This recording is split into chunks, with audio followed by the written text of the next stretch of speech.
Now we discuss about the cardinal signs of inflammation. क्या क्या changes आती हैं जब इन्फ्लेमेशन होती है। जो जिस जगह इन्फ्लेमेशन हुई है उस जगह रेडनेस हो जाएगा। ये उसका जो टेम्परेचर उस जगह का वो थोड़ा सा इंक्रीज हो जाएगा। रेडनेस क्यों आएगी? क्योंकि उस जगह जो ब्लड फ्लो है वो इंक्रीज हो गया। ब्लड फ्लो इंक्रीज हुआ किसकी वजह से? जो हमारी जो आर्टरीज हैं, आर्ट्रियोलर स्मूथ मसल्स हैं, वो रिलैक्स हो जाते हैं। रिलैक्स होने की उनकी वजह क्या होती है? उसके पीछे यानी कि रीज़न क्या होती है? हिस्टामीन होते हैं, ये प्रोस्टाग्लैंडिन्स होते हैं, ये ब्रेडिकाइनिन होते हैं। इनका काम क्या होता था? वेसोडाइलेशन करवाते थे और क्या होता है? Increase the vascular permeability. इसके बाद जो हमारे पास सेकंड साइन होता है वो क्या होता है? स्वेलिंग। स्वेलिंग हमारे पास किसकी वजह से होती है? जो फ्लूइड होता है वो हमारा पोस्ट कैपिलरी वेन्यूल से निकल के कहाँ चला जाता है? इंटरस्टिशियल स्पेसिस के अंदर। यानी कि जो हमारा जो यानी कि सेल के अंदर जो फ्लूइड होगा वो यानी कि सेल से निकल जाएगा, जिसके रिस्पॉन्स ये किस वजह से होता है? इसका मीडिएटर कौन होता है? हिस्टामीन्स होते हैं या कोई टिश्यू डैमेज होता है। हिस्टामीन्स कब होंगे? अगर यानी कि कोई एंडोथेलियल सेल की कंस्ट्रिक्शन होगी। टिश्यू डैमेज में क्या होगा? जो सेल है वो क्या हो जाएगा? एंडोथेलियल सेल क्या हो जाएगा? डिस्ट्रप्शन हो जाएगा, वो सेल ही तबाह हो चुका होगा। नेक्स्ट पे हमारे पास आता है पेन। पेन की वजह क्या थी? हम पहले यानी कि पढ़ चुके हैं ये सारा, यानी कि जब हमने स्टडी किया था इसके अंदर यानी कि हम लोग इस चीज़ को डिस्कस कर चुके हैं। पेन के लिए हमारे पास दो चीज़ें रिस्पॉन्सिबल होते हैं, ब्रेडिकाइनिन होते हैं एंड IgE2 PGE2। पेन के लिए ये रिस्पॉन्सिबल, PGE2 एंड काइनिन में ब्रेडिकाइनिन, ये पेन के लिए हमारे पास रिस्पॉन्सिबल होते हैं, क्योंकि ये पेन को सेंसरी नर्व एंडिंग्स पे प्रेजेंट होते हैं और ये सेंसिटाइज करते होते हैं। इसके बाद हमारे पास जो लास्ट आता है वो क्या आता है? फीवर। फीवर के लिए हमारे पास कौन से होते हैं? यानी कि मीडिएटर्स होते हैं। यानी कि एक तो हमारे पास PGE2 होता है, वो यानी कि इसको टेम्परेचर को इंक्रीज करता था हमारे सेट पॉइंट से। उसके अलावा जो पायोजन वगैरह आता है, जब भी कोई मैक्रोफेज के साथ यानी कि उसका रिलेशन यानी कि झगड़ा वगैरह होता है तो इसके रिस्पॉन्स में क्या रिलीज होता है? हमारे पास इंटरल्यूकिन 1 रिलीज होता है और TNF फैक्टर वगैरह होते हैं, वो भी हमारा जो टेम्परेचर है उसको इंक्रीज कर देते होते हैं। इसके बाद जो हमारा टॉपिक है वो है न्यूट्रोफिल अराइवल एंड फंक्शन।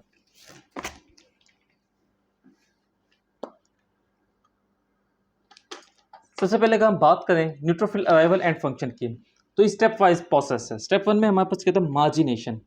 जो हमारे पास न्यूट्रोफिल्स हैं वो ब्लड वेसल्स के अंदर ऐसे फ्लो कर रही होती हैं, मिड के अंदर भी, साइडों पर भी फ्लो कर रही हैं नॉर्मल रूटीन के अंदर। मगर जब हमारे पास न्यूट्रोफिल या कोई इन्फ्लेमेशन हुई है फौरी तौर पर, जो हमारे पास ब्लड वेसल्स हैं ये क्या हो जाएंगी? डायलेट हो जाएंगी। इसके रिस्पॉन्स में क्या हो जाएगा? जो ब्लड फ्लो की स्पीड है वो कम हो जाएगी और जो न्यूट्रोफिल्स है कहाँ लगना शुरू हो जाएंगे? मार्जिन्स के ऊपर आना शुरू हो जाएंगे। और जिस जगह यानी कि उसने कहीं पोस्ट कैपिलरीज की तरफ अगर जाना है तो उसकी तरफ मूव ऑन होना शुरू हो जाएंगे। इस प्रोसेस को हम क्या कहते होते हैं? मार्जिनेशन। देखिए मार्जिन्स के ऊपर ये लगना शुरू हो गए हैं न्यूट्रोफिल्स वगैरह, इनके अटैचमेंट मार्जिन्स के ऊपर होना शुरू हो गई है। अब जाहिर बात, अगर न्यूट्रोफिल्स के मार्जिन्स के ऊपर अट्रैक्शन करवानी, जब ब्लड फ्लो कम होगा तो उसकी स्पीड भी कम होगी। तो इसके लिए जो हमारे पास सेकंड प्रोसेस है वो है रोलिंग। रोलिंग कौन करवाता है? हमारे पास एक मटेरियल है, उसको हम कहते हैं सिलेक्टिन। सिलेक्टिन रोलिंग का प्रोसेस करवाता है। स्पीड बम्प्स के शक्ल में ये अपीयर होते होते हैं एंडोथेलियल सेल्स के ऊपर। फॉर एग्जाम्पल ये हमारे पास ब्लड वेसल है तो इसके अंदर ये ऐसे करके ये अपीयर होते हैं।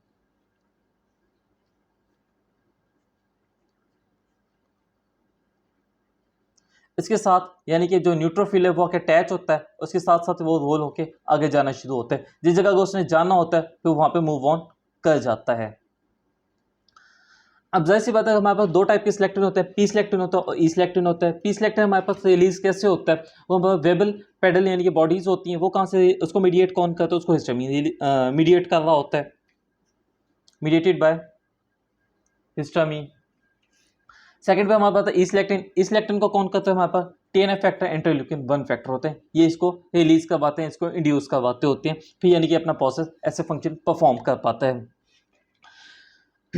इसके बाद हमारे पास जो आता है इंट्रैक्शन होते हैं, इसके रिजल्ट में हमारे पास क्या होते हैं? जो न्यूट्रोफिल्स हैं ये ल्यूकोट्रिन्स ल्यूकोसाइट्स वगैरह की इंट्रैक्शन होती है, अटैचमेंट होती है और मूवमेंट रोलिंग का प्रोसेस स्टार्ट हो जाता है।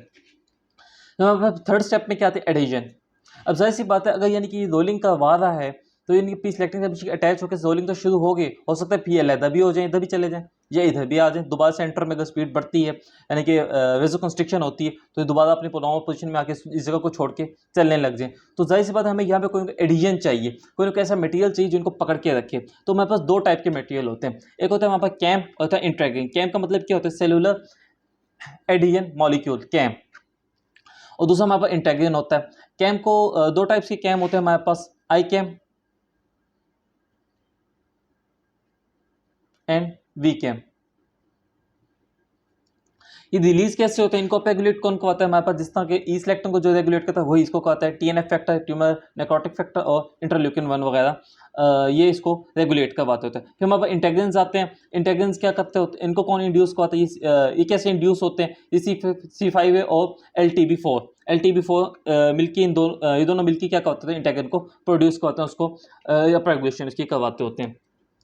इंटेग्रिन और स्कैम मिलकर क्या करवाते होते हैं, ये दोनों मिलके क्या करवाते होते हैं, इसको यानी कि जो हमारे पास ल्यूकोसाइट है या ल्यूकोसाइट है, इसको पकड़ते हैं और इसके साथ साथ इसकी ऐसे ही मूवमेंट शुरू करवाते होते हैं, यानी कि रोलिंग का प्रोसेस सिर्फ यानी कि जो ल्यूकोट्राइंस है नाम के ल्यूकोसाइट है वो कर सके, सिर्फ रोलिंग ही वो कर सके, वो दोबारा ब्लड फ्लो की यानी कि पोजीशन पे अपनी वापस दोबारा ना जा सके, दोबारा यानी कि ब्लड स्ट्रीम में ना ऐसी वो ब्लड वेसल्स के साथ या वॉल्स के साथ वो अटैच है।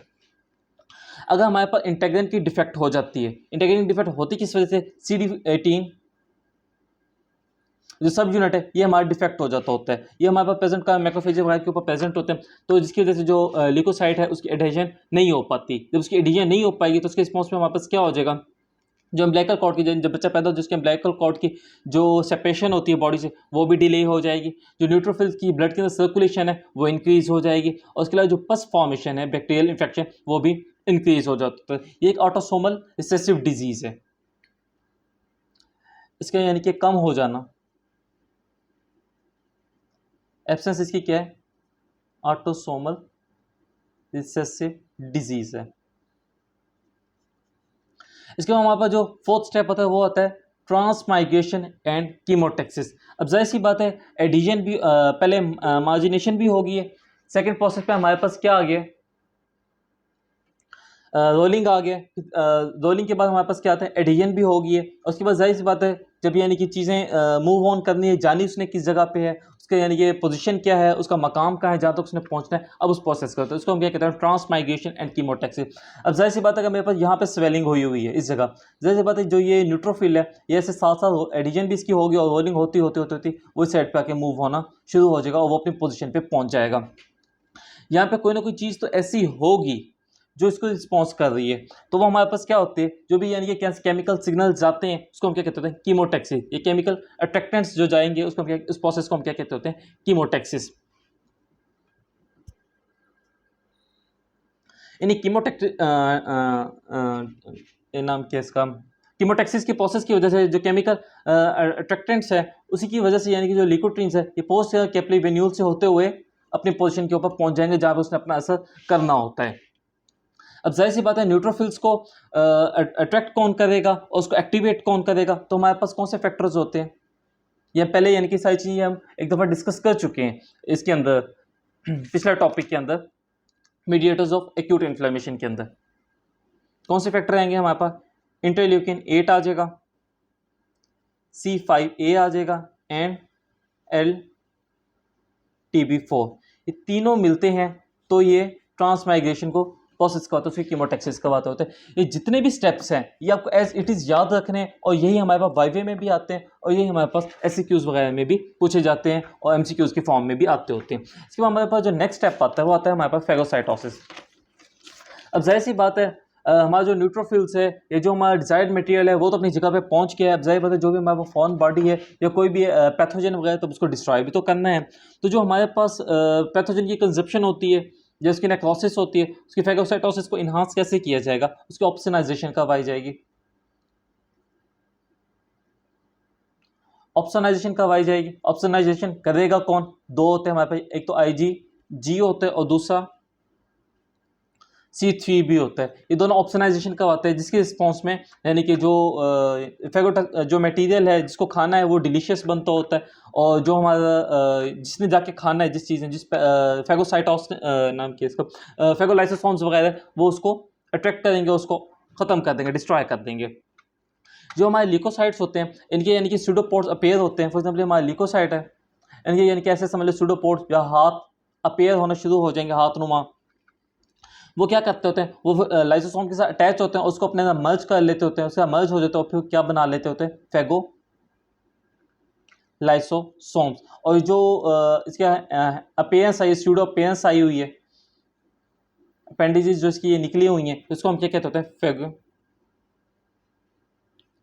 फेगोसोम्स। इसको हम फेगोसोम्स कहते हैं। और जब ये लाइसोसोम के साथ मिल जाएगा तो क्या बना जाएगा, फेगोलाइसोसोम्स। अगर हमारे अंदर, हमारी बॉडी के अंदर फेगोलाइसोसोम की कमी हो जाए, डेफिशिएंसी ऑफ फेगोलाइसोसोम, अगर हमारे पास इसकी डेफिशिएंसी हो जाए तो हमारे पास डिजीज सिंड्रोम है, जिसको हम कहते हैं चेडिक हिगाशी सिंड्रोम। इसकी चेडिक हिगाशी सिंड्रोम होगा, इसके रिस्पॉन्स में हमारे पास होगा क्या, जो हमारे पास पैथोजन का पायोजेनिक इन्फेक्शन है वो इंक्रीज हो सकता है, न्यूट्रोपीनिया हो सकता है, ल्यूकोसाइट्स है उसका साइज इंक्रीज हो सकता है, हेमोस्टेसिस है वो प्राइमरी हेमोस्टेसिस वो डिफेक्टिव हो सकती है, एल्बनिज्म हो सकता है, हमारा पेफल न्यूरोपैथी वगैरह भी हो सकती होती है। ये कौन सी डिजीज़ है, ये भी ऑटोसोमल रिसेसिव डिजीज़ है।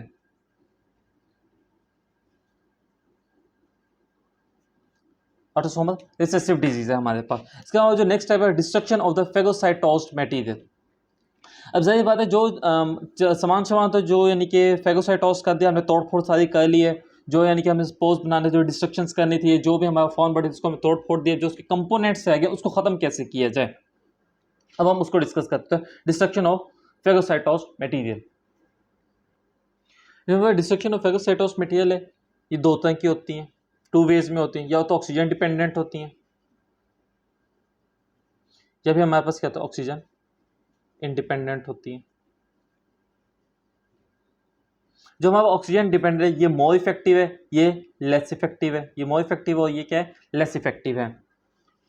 जब ऑक्सीजन डिपेंडेंट है इसके अंदर हमारे पास ब्लीच बनेगा, यानी कि HOCl की फॉर्मेशन होगी, जो क्या करवाएगा, जो फेगोसाइटोस मटेरियल उसकी और डिस्ट्रक्शन वगैरह करवाएगा। अभी हमारे पास HOCl बनता कैसे, अब हम इसको थोड़ा सा डिस्कस कर लेते हैं।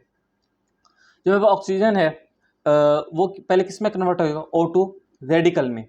O2 रेडिकल में कन्वर्ट कैसे हुआ है, with the help of NADPH oxidase.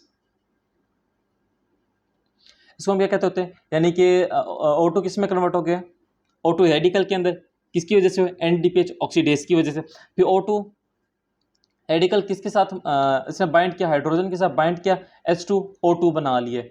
इसके लिए जो दरमियान में कैटलिस्ट था वो कौन सा था हमारे पास, superoxide dismutase, superoxide dismutase. इसकी वजह से ये इसने अपना रेडिकल फॉर्मेशन हो पाई है, यानी कि इसने अपने आप को कंप्लीट किया, H2O2 बना है।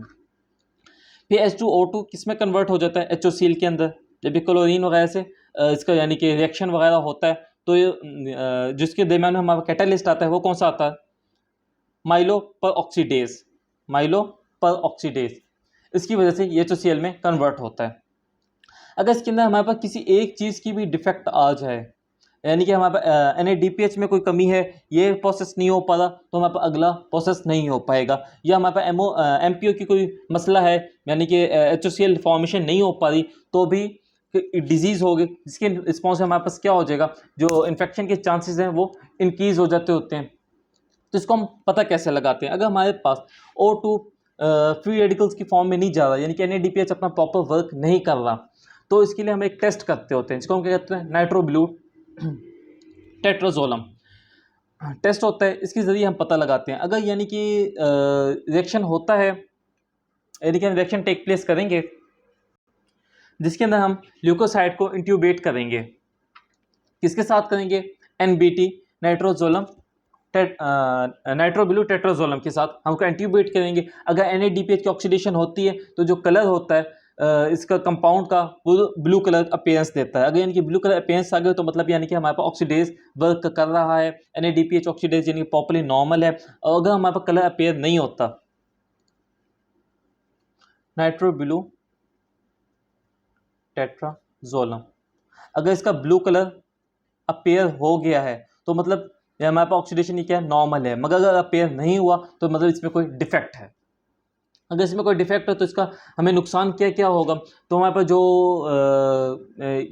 इन्फेक्शन है वो उसके चांसेस बढ़ जाते होते हैं। जो हमारे पैथोजेंस वगैरह हैं, यानी कि जो माइक्रो ऑर्गेनिज्म, वो हमारे पर अटैक करना स्टार्ट कर देते हैं।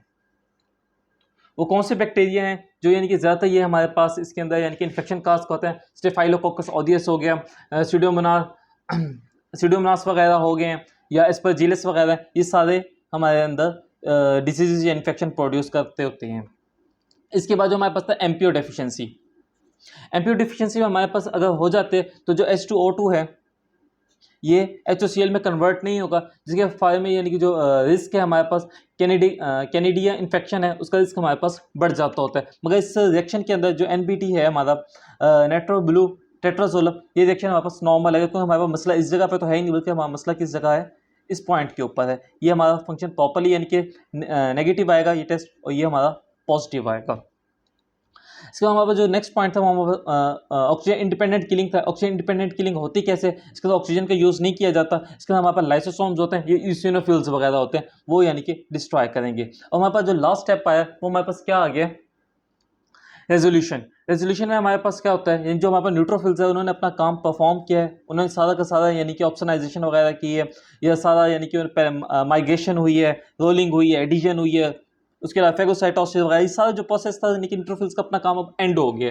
वो दो यानी कि 24 घंटे के अंदर खत्म हो जाएगा, अपना फंक्शन परफॉर्म करेगा, उसके बाद वो अपने आप को खत्म कर लेगा, एपेप्टोस हो जाएगा, एपेप्टोसिस हो जाएगी 24 घंटों के अंदर अंदर।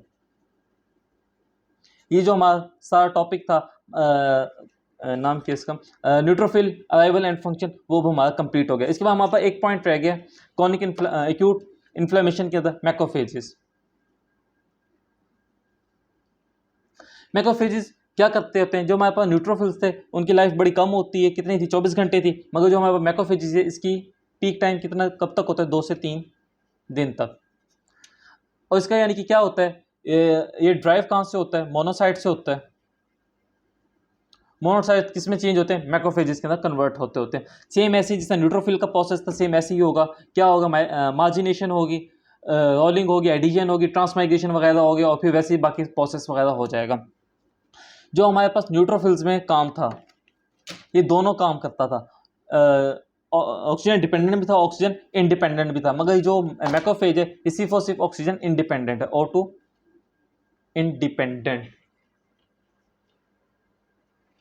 हमारे पास O2 इंडिपेंडेंट है। बाकी फिर अगर कुछ जो चेंजेस आती होती हैं वो हमारे पास क्या हो जाएंगी, अब जाहिर सी बात है हमारे पास कोई इन्फ्लेमेशन है या तो वो खत्म हो जाएगी, हील अप हो जाएगी, रेजोल्यूशन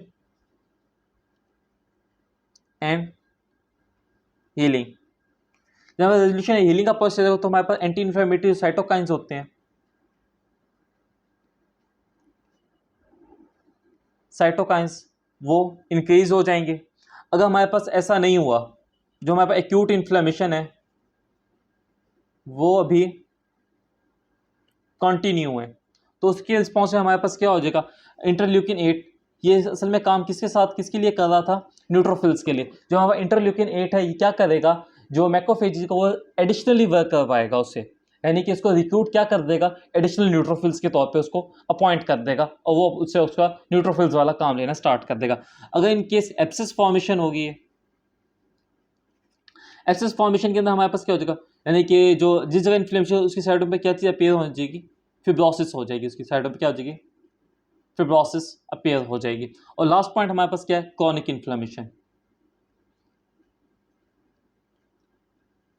अगर हमारे पास फिर भी हील अप नहीं हुआ, रेजोल्यूशन नहीं हुई, हीलिंग का प्रोसेस नहीं हो पाया, तो जो मैक्रोफेज है इस सारा मुद्दा उठाइए किसको दे देगा, CD4 को 4 के हवाले कर देगा, यानी कि हेल्पर टी सेल के हवाले कर देगा। फिर वो आगे साइटोकाइन रिलीज करवाएंगे, और फिर जो यानी कि क्रॉनिक इन्फ्लेमेशन का प्रोसेस है वो कैरी ऑन हो जाएगा।